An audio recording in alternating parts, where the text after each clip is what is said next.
Bulti kitchen বাংলায় সবাইকে স্বাগত জানাই।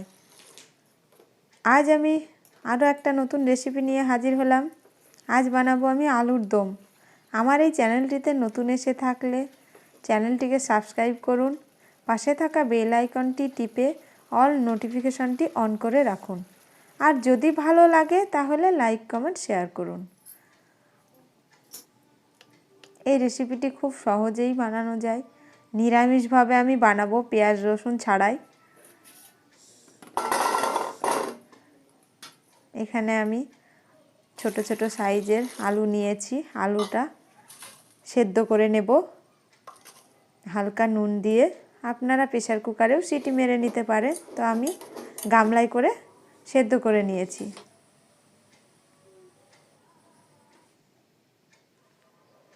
এখানে নিয়েছি সেদ্ধ করা আলু, ছাড়িয়ে নিয়েছি শুকনো লঙ্কা, গরম মশলার গুঁড়ো, টক দই, কাসুরি মেথি, টমেটো পেস্ট করে নিয়েছি, আর এখানে কাজু বাদাম পেস্ট করে নিয়েছি, লঙ্কা গুঁড়ো নিয়েছি, হলদি গুঁড়ো আর আদা বাটা।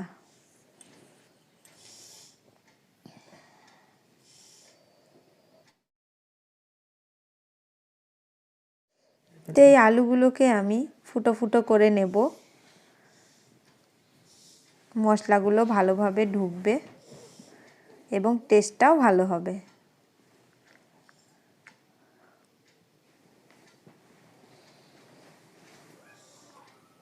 কড়াইটা গরম করে আমি সরিষার তেল ঢেলে দিচ্ছি।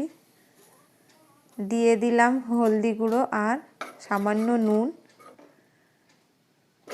সেদ্ধ করা আলুগুলো দিয়ে দিচ্ছি। এগুলো আমি ভেজে নেব।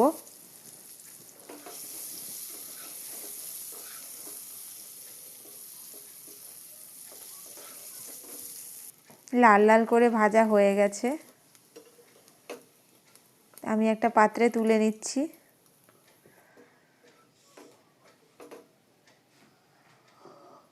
এইবারে আমি 5 ফোড়ন দিয়ে দিলাম, আর দিলাম অল্প পরিমাণে গোটা জিরে, আর দিচ্ছি শুকনো লঙ্কা, তেজপাতা আর আদা বাটা। দিয়ে দিলাম সামান্য হলদি গুঁড়ো, জিরের গুঁড়ো,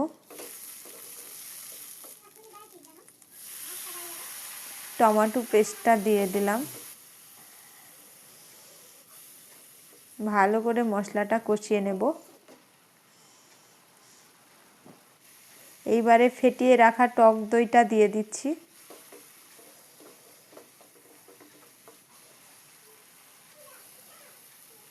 তো আমার মশলা কষানো ভালোভাবে হয়ে গেছে। এইবার আমি দিয়ে দিচ্ছি পেস্ট করা কাজু বাদাম।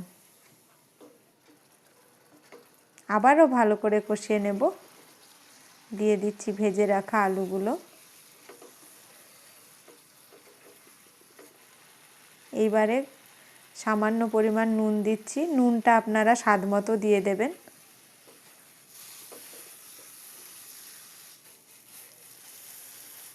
এইবারে দিয়ে দিলাম আমি গরম জল।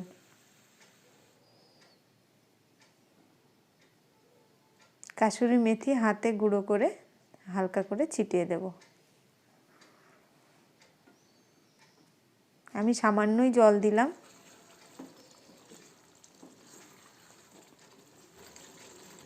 দিয়ে দিচ্ছি 1 চা চামচ ঘি। তো আমার আলুর দম একেবারে রেডি হয়ে গেছে। দেখুন কি সুন্দর কালার এসেছে। এটা লুচির সঙ্গে, রুটির সঙ্গে দারুণ টেস্ট লাগে খেতে। সবাই ভালো থাকবেন, সুস্থ থাকবেন। ভালো লাগলে লাইক কমেন্ট শেয়ার করবেন।